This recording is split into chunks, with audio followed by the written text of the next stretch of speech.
That's the only barrel I'm looking for as a reseller and a broker, for being clean, tight, wet, and refillable. So one more time, that was clean, tight, and wet. And wet. Actually just tight and wet was fine by me too. It doesn't have to be clean. He's just like, I'll wash this shit off.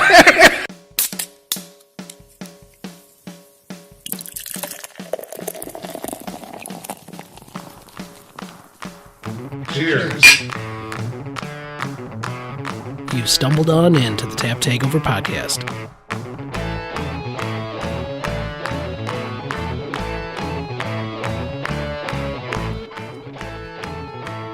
Barrel aging has never been more popular in the craft brewing industry than it is today. While bourbon barrels used to age stouts are the most popular version of this pastime, barrels that once held brandy, rum, tequila, gin, and even wine are now being used to enhance beers of all styles. John Gill saw a need to facilitate bringing these barrels to those that need them, and thus he became the barrel broker. And we'll speak with John today about everything you've ever wanted to know about barrels. John, welcome to the Tap Takeover Podcast. Yeah, thanks for having me. I appreciate it. All right, well, let's go around the horn and put some voices with the names. I'm Alex. Andy here. Jesus.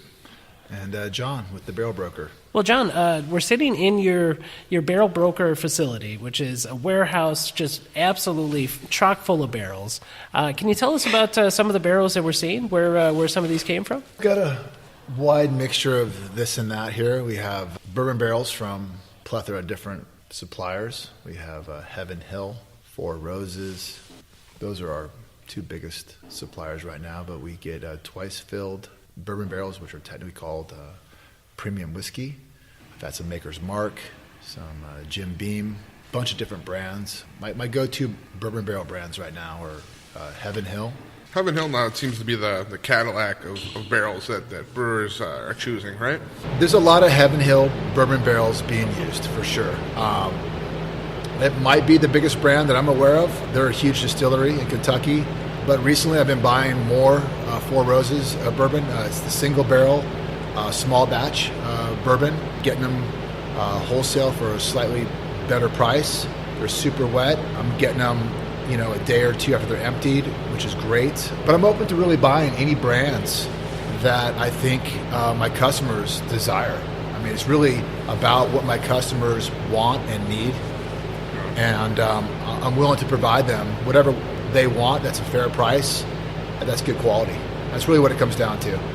Excellent. So before we get into the actual inside and outs of the actual barrels, why don't you give us a little bit of your history? You're originally from California. Yeah. Wife relocated with her job back to Wisconsin, and you came with. How did that go? And tell us all about the history of the Barrel Broker. In 2001, I started a tour business in San Francisco called Escape Travel Tours. I was the owner-operator, and I was doing a lot of tours based out of San Francisco. And then I moved the business to Sacramento, California, and continued to doing a lot of wine country tours, cycling, vacations, multi-sport vacations, team building. But a lot of the stuff was based out of the wine country, Napa, Sonoma, Amador County, etc. Then in the end of 2008, the recession hit Northern California with the mortgage crisis, the recession, etc. And I went searching for additional income to supplement the income that I had just lost through the tour business and the recession. What I found was my third opportunity to make money as a little side gig was buying used red wine barrels from Mondavi. Robert Mondavi Winery in Napa was about an hour, 10 minutes away. I took my 15-passenger van, took the seats out, drove it to Mondavi, picked up 6 59-gallon red wine barrels for $15 each, brought them back to Sacramento, cut them in my driveway as planter barrels, put them up on Craigslist. I think I sold them for about $35 per half barrel on Craigslist with some photos and some simple descriptions. And that was the simple, humble beginnings of selling barrels, basically from my side yard, my front yard, and my garage in Sacramento. Then that grew over time as I saw a growing need for not just random old display red wine barrels. People wanted refillable barrels. And mostly it was the craft breweries. Is that something you still do? Provide like planters and things like that, and other boutique barrel items for just regular non-brewing people? Yeah, actually, the barrels in front of us where the microphones are standing right now, most of these are actually display quality barrels. And what is a display quality barrel? It's a barrel that I sell for non-refill. Why is it display? It's usually had beer in it, and so that when they take the beer out, the value of the barrel drops.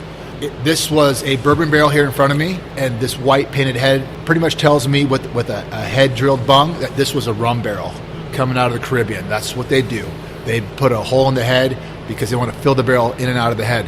So this was filled with beer from a local brewery, and they brought it back, and I traded this. They traded this in for a freshly emptied barrel, whether it be bourbon, rye, tequila, what have you, red wine, white wine. And so this barrel has had beer in it.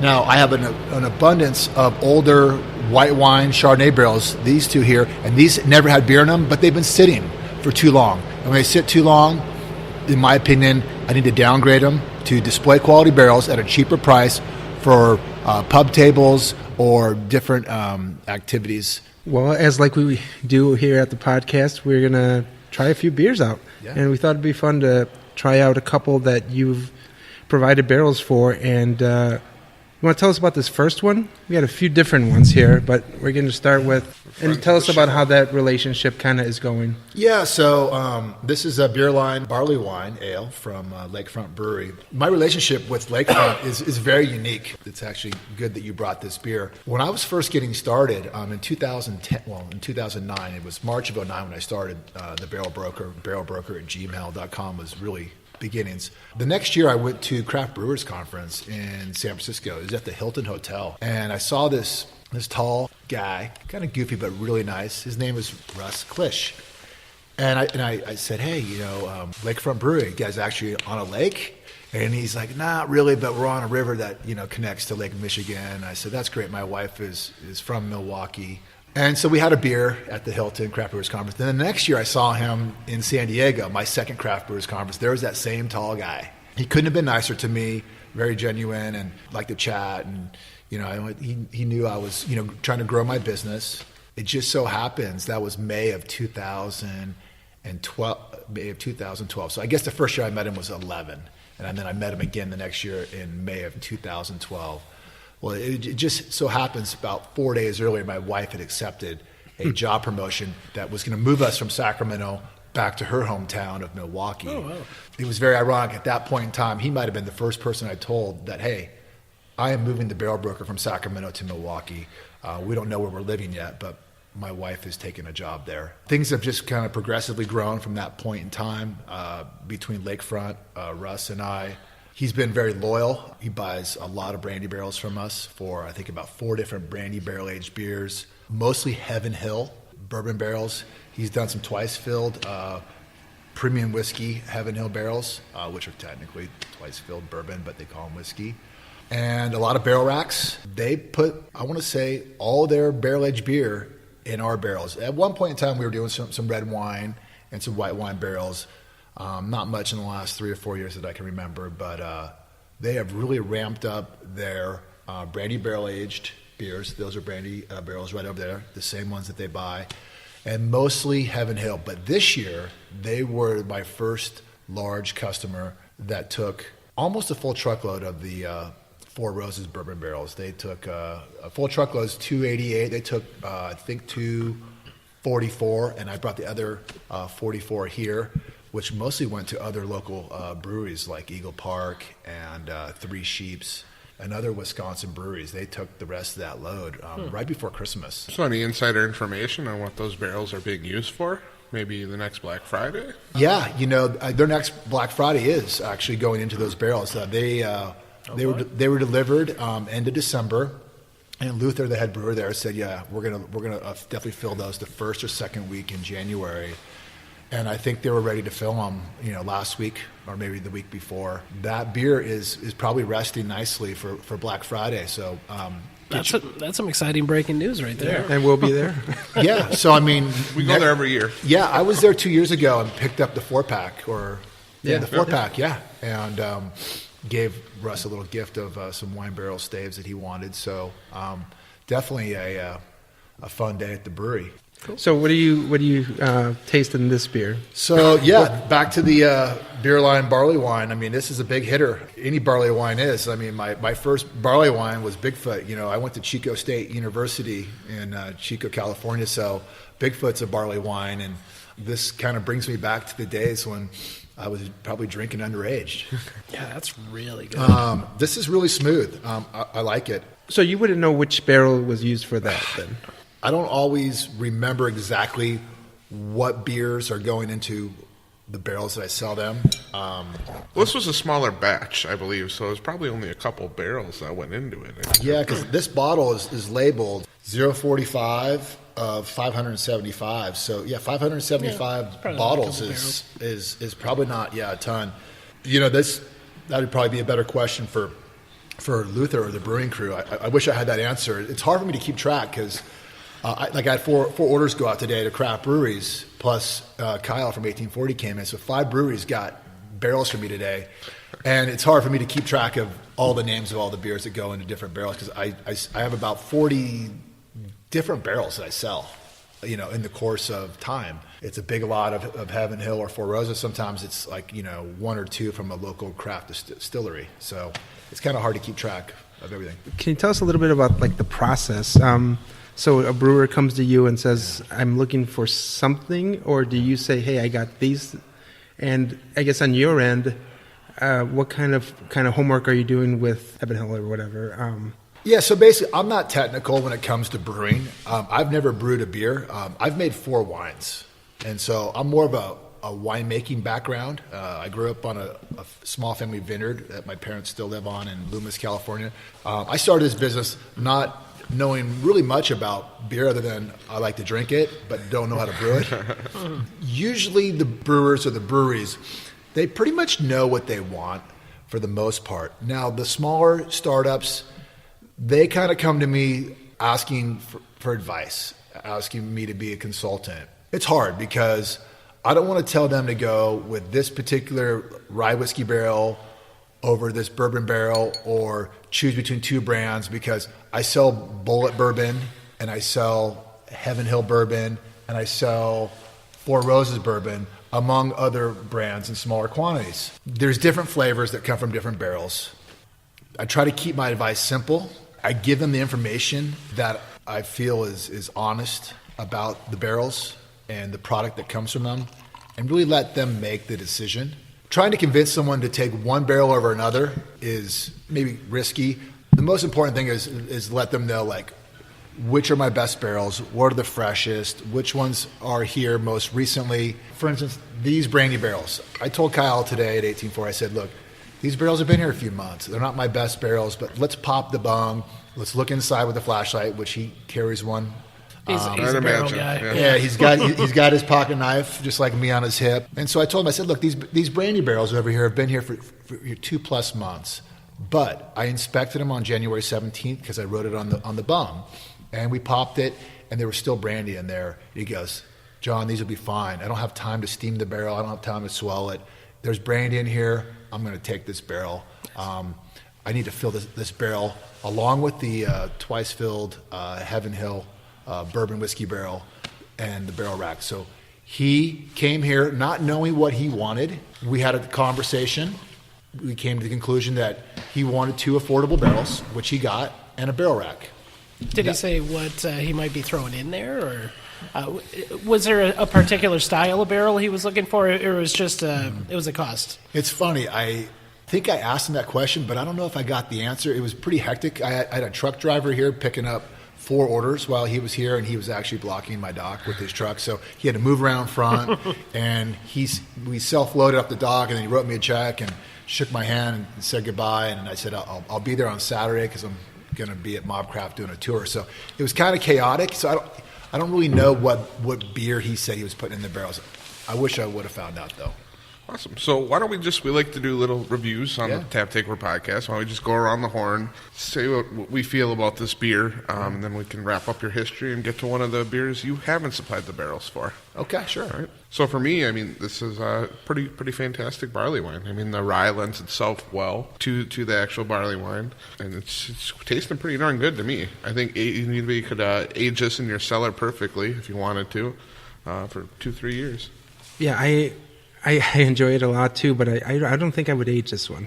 I like it just how it is right now. It's has that little bit of sweetness that you get from barley wines. I think the barrel is subtle and it's complements it. I think it's perfect right now. Pretty sure that this is a Heaven Hill rye whiskey barrel. Actually, have 60 Heaven Hill rye whiskey, Rittenhouse rye, sitting in the corner over there that came in last week. I think it's a beautiful beer. It's got a good mouthful. It's smooth. It's easy drinking. It's not too boozy. It's easy drinking for a barley wine. Some barley wines are really boozy, and man, they hit you right in the mouth. Since you mentioned about aging, Andy, I mean, what do you think about aging? I mean, they use these barrels, of course, to age the beer a little bit, but what do you think about the process afterwards, letting a bottle sit for another year? Different beers age better than others. Everyone's kind of got a different opinion on should you drink the beer now, and some beers age well and some beers do not. My problem is I get to try a lot of beautiful beers, just like these 4 that are in front of me now, or 5. There may be more. Thank you for the 4 or 5. I see 5. Maybe there's a 6. I don't know. But this is what we do. Yeah, so. I want your job. It's funny. I've tried 3 out of these 5 that are sitting in front of me now, and I think this one, the beer line, would probably age pretty well. But it's funny. I had this conversation with Matt Hoffman from St. Francis Brewery. He was at my house on Friday and Saturday night. We went snowshoeing together, and we talked about aging beers. And he says a lot of people think they can age beers, but it's not doing the beer any good. The beer's not getting better. It's not getting better. It's potentially getting worse. Be careful. Make sure you're getting good advice, because you're buying an expensive beer, like the Bourbon County Stouts, and it's drinkable now. It's a really good beer now. I mean, it's a pretty constant theme that comes up on the podcast quite a bit. Yeah, well, this episode's following up Cellar Call. Yeah, that's going on before it. That's right. So we just recently did a series of tastings, and one of them was just let's get some stuff out of the cellar. Let's see how it's doing. One of those kind of tastings. But it comes up quite a bit. We talked with Anello Malika from Central Waters, and they talked about how we've done the aging for you. You can age it further if you want to. It's a fun experiment. We've talked with Half Acre was adamant. Do not age these beers. These beers are not meant to be aged. And then, you got other ones like Goose Island where they say, they encourage you to sometimes age it up to 3 years. Different beers go into different barrels. I think this Lakefront beer line is pretty fantastic. I think it for me it dances right on that line of sweet and too sweet, and so I would probably not age this one because it's probably only going to get sweeter. The aging that's been done in those rye whiskey barrels, I think, has really done it some favors. It's complemented the sweet flavors of the beer. Maybe the rye is giving it that little bit of spiciness. To kind of go with the sweet flavors. But yeah, I'm pretty impressed. Pretty darn impressed with this beer line. So let's talk about a beer here, like Andy said, that you did not provide the barrels for. So a way for you to talk about just the general experience of the barrel and what it does to the beer. This is one of our favorites, Peruvian Morning from Central Waters, one of the best barrel aging programs in the country. Jim and I were just there at the 21st anniversary party this past weekend. Saturday. Amazing party, amazing beers. What kind of flavors are you picking out here, and what do you think about their barrel aging program in general? Well, for Central Waters, I mean, I knew of Central Waters when I was slinging barrels in Sacramento, 9, 10, 11, when I was just getting started. A premium brewery, I mean, making fantastic beers. of course, a pioneer when it comes to barrel aging their beers, especially in bourbon barrels. So now when we talked to Anello, Alex brought up before that Anello said he doesn't really care what kind of bourbon or liquid was in the barrel. What mattered to him was how long the liquid was actually in the barrel. What kind of effect does the liquid have on that wood for an extended period of time sitting in it? Good question. I mean, if you were to ask people in the bourbon industry, the barrel industry, and the brewing industry, I think you get a consistent response, and that is the longer a quality bourbon or whiskey or rye is in a barrel, the better the product's going to be, but the better the barrel's going to be too. I mean, the tannins are mellowed, the char is neutralized, the product ages just like a fine wine. Gets better with time. So does, spirits, bourbons, whiskeys. The spirit penetrates the barrel deeper, which means it's going to have a better influence on the beer that rests in that barrel. I think that's pretty much proven and consistent. Obviously, you want a spirit that is smooth and drinkable. There's a lot of great bourbons and whiskeys out there, rye whiskeys. It's pretty consistent that the longer something of a quality spirit sits in a barrel, the better that barrel becomes and the better vessel that barrel will be for that beer. So now do seasons and time and temperature, those all take an effect on the wood too, right? Yeah. If you look at what's happening in Kentucky, these rick houses, I've learned, the temperatures swing dramatically in Kentucky. If you look at the winter, they get cold winters down there, but it can get warm too, real quick. Their fluctuations are dramatic, not just in, the winter, but year round. And these are not temperature controlled, humidified facilities. And that's what makes, Kentucky bourbon so special. It's the heat and the temperature and the humidity going up and down really has a positive effect on the spirit in those barrels. It's hard to explain. Well, it's almost like a living organism, like a living, breathing organism, because the whiskey goes in when it gets cold, right, and then it comes back into the barrel when it gets warm and humid. So it's in and out, and so that's what seasons those barrels so beautifully. Yeah, the expansion, contraction with the heat and the cold and the humidity and the lack of humidity.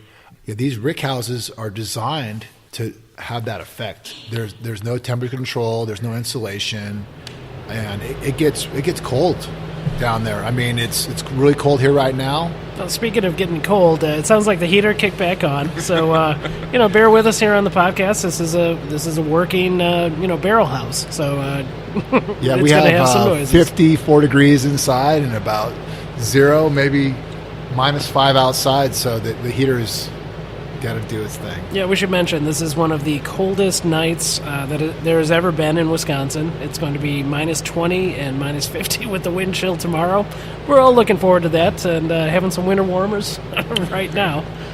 So, Jesus, tell us about what we're drinking and what are you getting out of the Peruvian Morning here? Well, Peruvian Morning is one of my favorites of their Barrel Age series. And I think it's amazing how it's a readily available barrel-aged beer. And that's what makes Central Waters, I think, for me, special, is that you can go and they constantly are having their barrel-aged series out. For me, Peruvian Morning is just a smooth beer. Barrel, again, complements it, but the star is the stout in there. It's a smooth beer. It's complex. It's one almost of those, like a coffee kind of. Well, it's one of those rare coffee stouts where even when the coffee has kind of fallen off, because this was that last spring, I think this one came out. There's still a little bit of coffee there, but I don't know. Everything else is really shining, even when the coffee has fallen off a bit. Andy, what do you think? There's not much more we can say about Central Waters. We love those guys, and now that they're able to produce beers like this to scale, barrel-aged beers to scale, where we can still find them on the shelf in Wisconsin.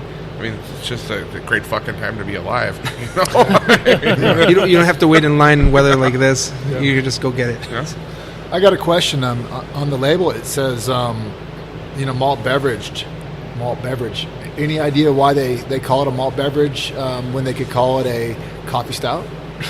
I think they're skirting some laws. It might be the amount, like the ABV on it. It might be too high. I think they went that way just after we interviewed them, I believe. Is pretty much everything on their labels now that's over a certain ABV is considered a malt beverage. Right. Yeah, that is a fairly recent development, and I would love to sit down with Anello and Simon and some of the guys from Central Waters and ask them that question, because I think it is an interesting decision to have gone that way, and fairly recent. It's about time for a revisit too, right? Yeah, absolutely, it is. Jesus, how long do you think the coffee hangs on for in a coffee stout? Because I've heard this conversation. Everyone wants to brew their beer with fresh ground coffee beans, and they steep it. What are your thoughts? Well, on that? honestly, from our experimenting, it falls off 6 to 8 months. I mean, it's quick. So if you're aging one for a year, a coffee stout, barrel aged coffee stout or something like that, it's gonna fall off, and it gets that almost like a cardboard It gets taste. it oxidizes. Yeah, a it bit. oxidizes. It can get a little acidic. Yeah, Yeah. it gets pretty bitter sometimes too. But this is not happening with this beer at all. For some reason, maybe it's the seal on the bottle. I don't know, but the Peruvian Morning's held on very well. Well, it's So- just a well-made beer. Yeah. Is there a general rule of thumb, like if it's a coffee stout?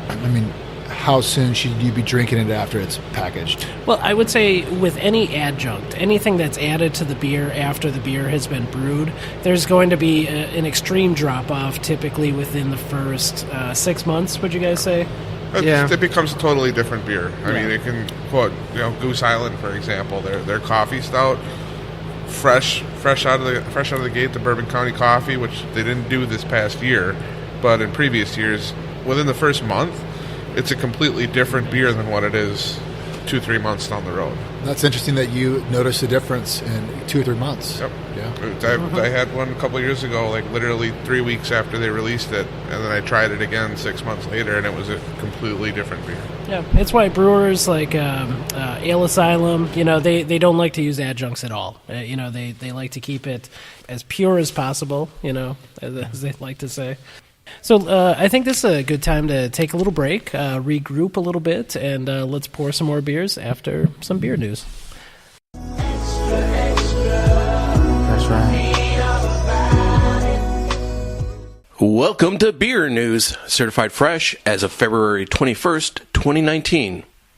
This week's easily accessible beer is Revolution Brewing's Freedom of Press. Freedom of Press is an easy drinking, fruit-forward beer with a lightly tart character and dry finish. Revolution balanced black currants and natural souring to give the beer a refreshing drinkable character and imbue its signature pink and purple hue. It comes in at a light 4.5% ABV and perfectly balances sweet and tart for a uniquely bracing finish. In beer news, Eagle Park continues their crazy schedule with yet another beer release this weekend. First up is Mr. Boombastic in cans and draft, an overfruited Berliner Weiss with passion fruit and mango at a lovely 4%. The Needler, also in cans and draft. This is a New England IPA with Chinook hops that give this beer prominent notes of pine and subtle citrus, coming in at 8%. Slow Ride, draft and crawler only. This is a New England IPA with flaked rye, Falconer's Flight, and Citra hops. Member pickup is on Friday, February 22nd. Limit of 1 4-pack of each per person. 1840 Brewing also has an exciting release this weekend with Science, an experimental blonde hoppy ale brewed with a new yeast strain, Y20, that produces terpenes during fermentation, 5.25% ABV. Also being released this weekend is Cross-Eyed and Painless, a double IPA, hop bursted and double dry hopped with Comet, Citra, and Mosaic, brewed with tons of oats, wheat, and dextrin malt for a creamy mouthfeel. This bad boy comes in at 9.9% ABV. In brewery news, for our Madison listeners, there's a brand new brewery in town, Delta Beer Lab, opened on Monday, February 18th. If you stop in, let us know what you think of the newcomer.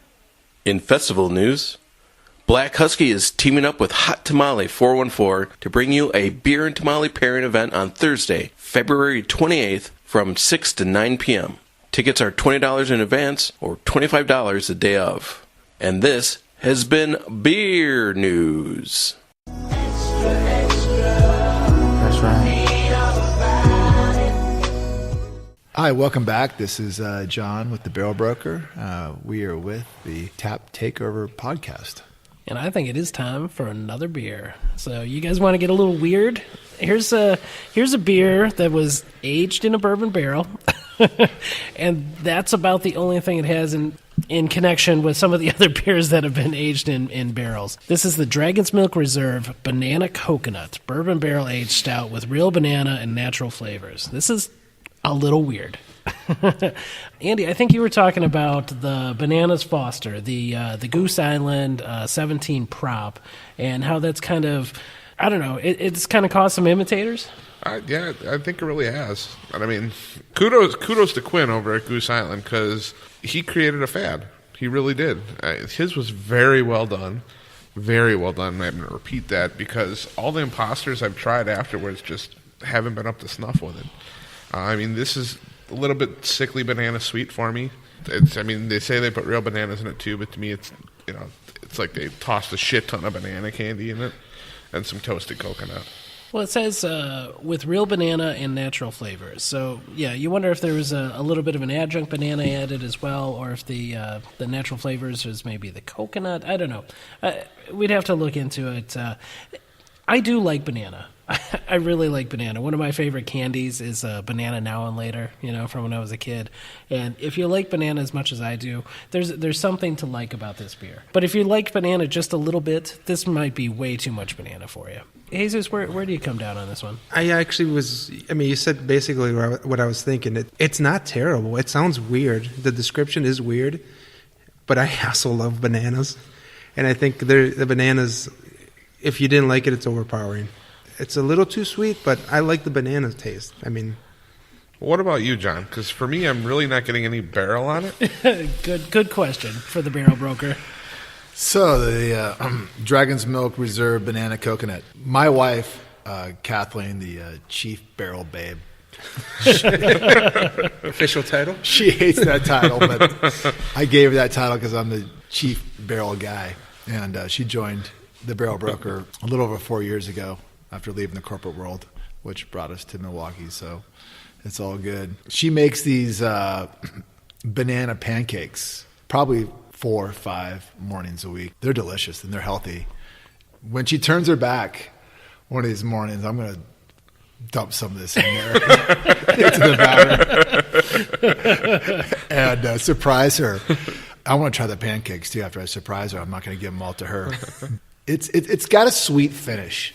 I don't know where the sweetness comes from. I mean, bananas are sweet. I wonder if it's like a banana extract or if it's all natural. I'm looking at the label here, and with real banana and natural flavors. It tastes almost a little too banana, so it makes me think that there might be some sort of natural banana flavor that's not actually banana in there, even though there is bananas. And I think that's where it becomes a little bit confusing, where you're like, no, I do taste bananas, but it's like too much banana, and it makes your brain do weird things. It's got to be some fake flavoring in there, because unless they bought like 3 semi-loads of, storm-damaged bananas.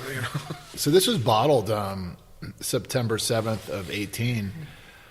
I mean, I wonder how this ages. We're working 4 months in. I wonder how the banana and the coconut age. Yeah, I think I picked these up probably 2 months after the bottling date. Just at a local liquor store, and I was pretty interested in trying them. Like I said, I like the banana flavor. And at 2 months, the banana might have been a little bit stronger than it is right now. What we found with a lot of the adjuncts that people add to beers is the more adjunct heavy a beer is, the least likely those flavors are to age well. Yeah. There's a certain balance when the brewer puts it out. They like to say they've aged it for you. It's perfect. And with the adjuncts, it starts to... Some of the adjuncts fall off, some become more powerful, and just the balance itself seems to be off on some of those beers. Other ones get even better with age, so you never quite know, and that's why we like to do those aging experiments. Drink a beer now and then put a couple in the in the cellar to age them. And I've never personally sat on a beer with bananas, so I have no clue how that would.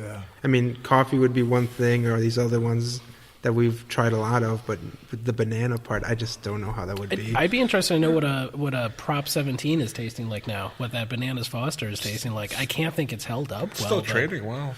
I mean, the banana's kind of cloying, and it just sits there on your palate. The coconut's a nice touch for the finish. But like I asked before, I said, are any of you getting any barrel off of that beer whatsoever? Not much at all. No. I'm getting banana. And actually not even getting coconut, honestly. Not that I had much. some on the back end. It's mostly banana. And then the banana overwhelms it.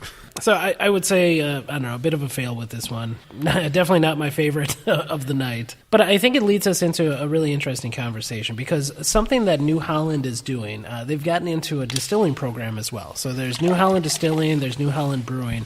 And one thing that they've begun to do, and John, I think you'd be interested in hearing this, is they're taking beer that's been aged in bourbon barrels, and then they're taking those barrels and then aging distilled liquors into them. So, the big trend is for a bourbon barrel-aged beer, and now they're doing bourbon barrel beer whiskeys. It's getting kind of weird.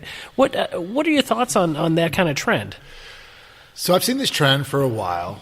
Everyone's trying to be unique as a winery, a brewery, a distillery. Everyone's trying to set themselves apart from their competitors. It's a beautiful thing. People are innovating. They're trying new things. It's not always working, but it works sometimes. And when it works, it could be a beautiful thing. I understand why, if you're a brewery like New Holland and you have a great brewery and you want to open a distillery, share the barrels back and forth to finish your products. You have a great beer in a barrel. Why not put your spirit in there and see how the spirit reacts with the beer in that barrel? I think they're doing it for two reasons. One, flavor profile. Two, marketing. Marketing is a big part of beer, wine, and spirits. Trying to do something different, trying to do something unique. I started Instagram because I want to market my product. We just got started about 6 weeks ago. How do I showcase my product? By trying to be unique with how I put that product on Instagram. And where can our listeners find you on Instagram? Yeah, Barrel Broker 1 on Instagram, Facebook, and Twitter. So any early success stories from your sales platform? I mean, it really is a sales platform for you to reach out on social media like that.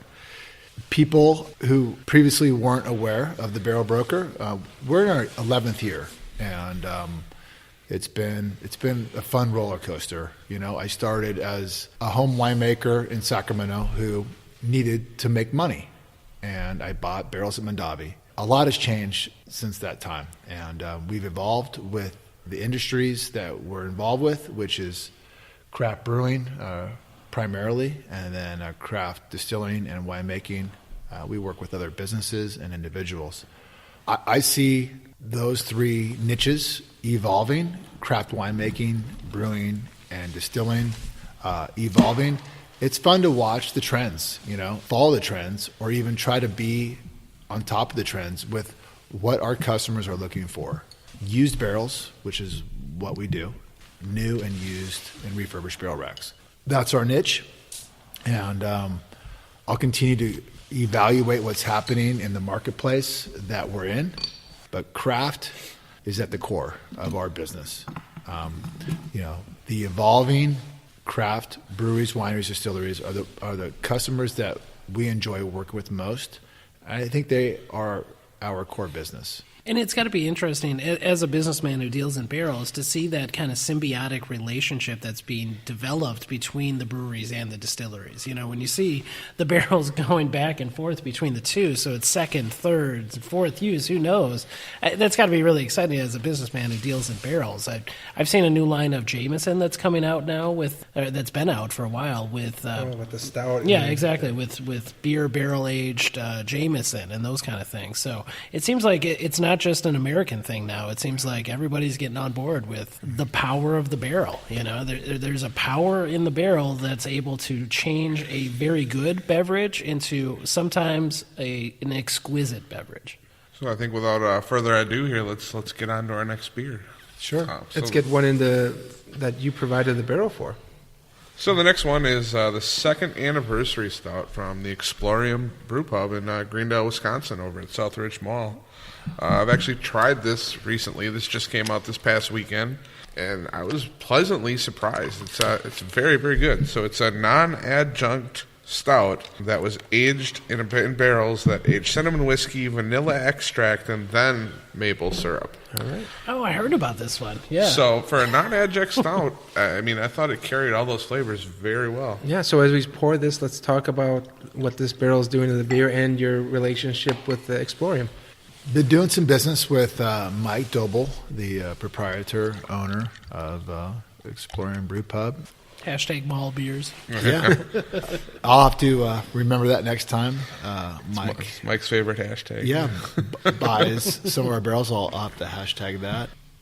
Yeah, this is the first time trying this beer, so I'm going to have to take a sip and contemplate what I'm tasting. It's a barrel-aged Imperial Stout at 13%. 13.5. 13.5. Oof. Big hitter. Oofda.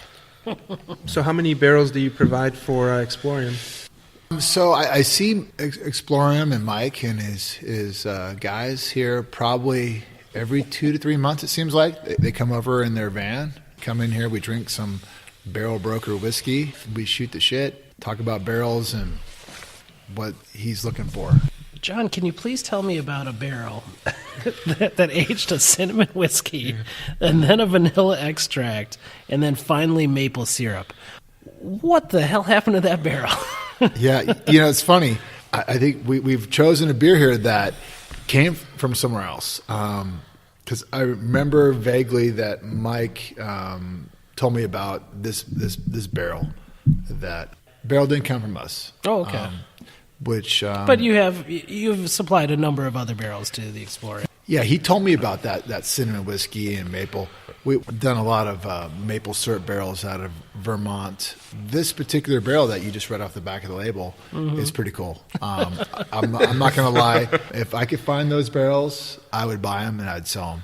What do you think the barrels added to the beer? Are you picking up any of the cinnamon and the vanilla and the maple? There's a lot going on here.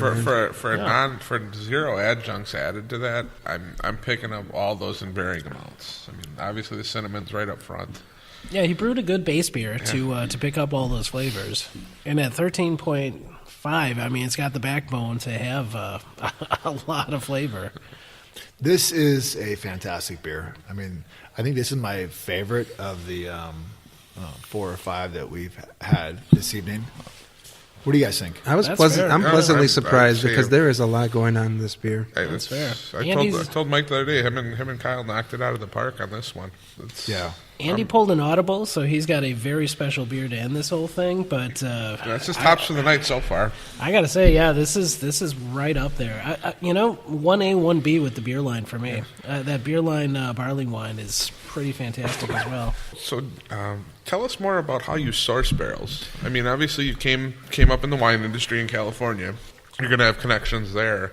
How did you build connections within the bourbon industry? Without giving away too many secrets. Yeah. I was strictly doing used red and white wine barrels and barrel racks in Sacramento. Knowing that we were living in Milwaukee, we were close to really good sources of spirit barrels. Bourbon, whiskey, rye whiskey. Certainly closer than Sacramento. Yeah. And absolutely. I'd been following the trends since March of 2009 when I started the business. What was happening with craft brewing. And I knew craft breweries were really experimenting a lot at the time with a lot of different type of barrels. And now I was close to these type of barrels. So I knew it was important to develop relationships with suppliers of these barrels. It's not easy. You're in a new state, a new part of the country. I was basically a little over 3 years into the business, and who can I trust? Who's going to be my suppliers? Who's got good barrels? You have to prepay for these barrels. jeez. And you have pretty much prepay for the freight, and the freight is non-refundable if the product shows up and you don't like it.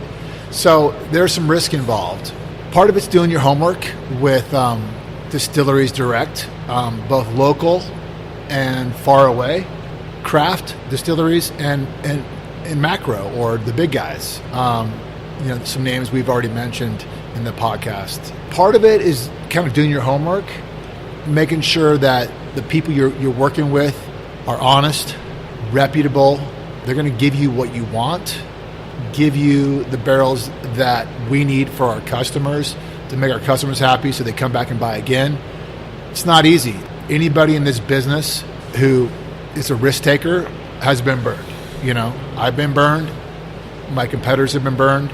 Everyone's been burned if you've rolled the dice and taken a chance, because not everyone's good. That's part of the beauty of working with a reseller, a broker, like us, the barrel broker, or anybody. So it's sort of like a lesson learned situation, right? When you get burned. Right. You know who's good and you know who's not good. Been doing this, we're on our 11th year now. I take on the risk for our customers, essentially. I roll the dice.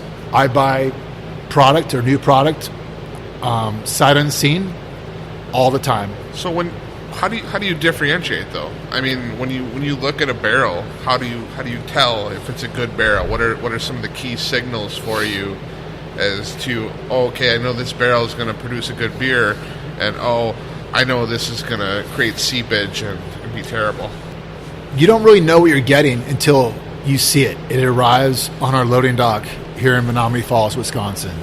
First thing is you do your research on the brand. Everyone's got a brand when it comes to wine or beer or spirits. You figure out, okay, if it's a spirit barrel, what's the brand? What's the product in that brand? When's it emptied? How quickly is it on a truck coming to our facility? And then as soon as it arrives, I'm going to look at the barrel. I'm going to pop the bung. I'm going to look inside with a flashlight. I'm going to smell inside. And then I'm going to decide, is this a good barrel or not? And if it's a good barrel, I'm going to bung it, and I'm going to put it over here. If it's not a bad barrel, I'm going to put it over there. And I'm going to keep them separated. And the good barrels go to breweries, wineries, distilleries. And the barrels that I don't like end up being tables where our microphones are sitting right now. I want to talk about the range of how far you send barrels out, because you're buying them from all over, but how far do you go out? So when barrels come in, this is what I'm looking for. So wine barrels, red and white wine barrels, they come in dry. There's no liquid in red and white wine barrels because the alcohol is so low that if there was 11, 12, 13% alcohol in there, the barrels would go funky.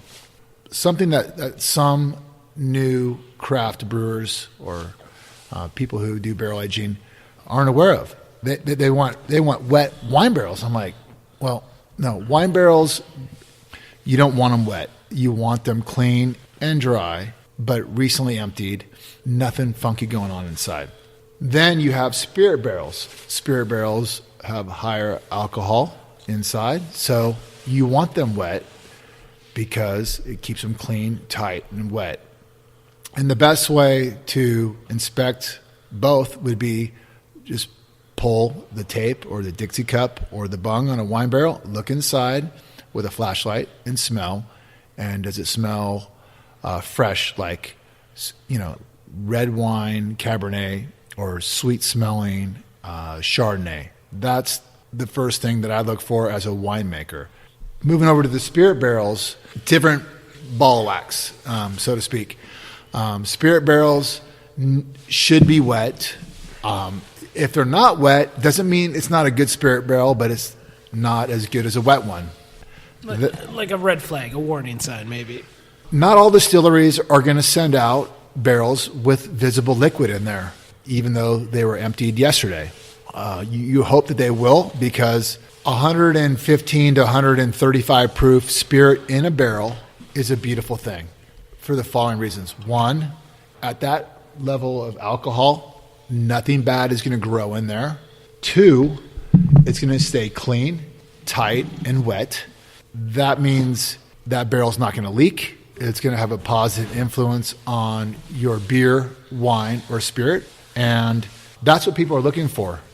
I mean, it's amazing how many bourbon barrels are being used for red wine. Robert Mondavi, his winery is doing a lot of bourbon barrel aged wines. Really? And so I don't know anybody on the planet that doesn't want a clean, tight, wet, with visible liquid spirit in their barrel. That's the only barrel I'm looking for as a reseller and a broker, for being clean, tight, wet, and refillable. So one more time, that was clean, tight, and wet. And wet. Actually just tight and wet was fine by me too. It doesn't have to be clean. He's just like, I'll wash this shit off. All right. Talking about you get these barrels from all over the place, all different kinds. What is the range? I mean, how far do you actually sell them? So now you bring them in house. You're selling them from the warehouse. Where do they go? I mean, is it just, we've tried 2 beers from friends of the show, Explorium and Lakefront. But how far do you go with these? I try to do deliveries local myself. I have a cargo van and a cargo trailer and deliver barrels to a lot of our Wisconsin customers myself, because I love visiting breweries, as you guys do, because that's your hobby. And you guys love your hobby, obviously. It's an expensive hobby, but it's a fun hobby. It's a fun hobby, yeah. But yeah, my reach is about 2 hours. I mean, I go up to Oso Brewing and then down to Chicago, and that's about my reach. We have a loading dock to my right, and that loading dock pretty much services the world. 4 shipments went out today to 4 different customers in 4 different states. Tomorrow, we're going to ship to Jim and Dad's Brewing in Taiwan. That'll be our 3rd order with them. In December and January, we ship to Hong Kong. Got to be the furthest you've sent, right? Yeah, Hong Kong is, once you start going to Asia, it's, 3 pallets is north of $1,000 in freight. Other side of the world. We've shipped to all 50 states, only a couple to Alaska. I personally enjoy shipping or delivering to our Wisconsin breweries. I mean, that's where we live. This is where we work. This is what I'm most passionate about. But we don't discriminate. We have product that we can ship to people who want it all over the world. And it's a beautiful thing. If they got the means to pay for shipping, they pay the same price for the product. It's nice seeing great beers, wine, and spirits come out of our barrels, worldwide. Yeah, it's got to be nice shipping local, though. Those margins have to be a lot tighter, wetter, cleaner. Yeah. Longer, faster. Oh, boy. Yeah. By the way, speaking of local, we welcome all of our customers to come in, visit our facility, meet myself, the Chief Barrel Guy, pull a bung, sniff a bung hole. Do whatever it takes to find the barrel that you want. Take it home. We're happy to deliver for a fee, and we deliver to our local customers. And I love visiting breweries, so give us a call, shoot us an email, visit our website. We'd love to drink some whiskey, your beer at our warehouse. Let's do it. Actually, I got a couple more questions. You were talking about all these deliveries to like Asia now. How did those contacts come about? Well, the World Wide Web is a beautiful thing. Repeat referral business has been great for our business.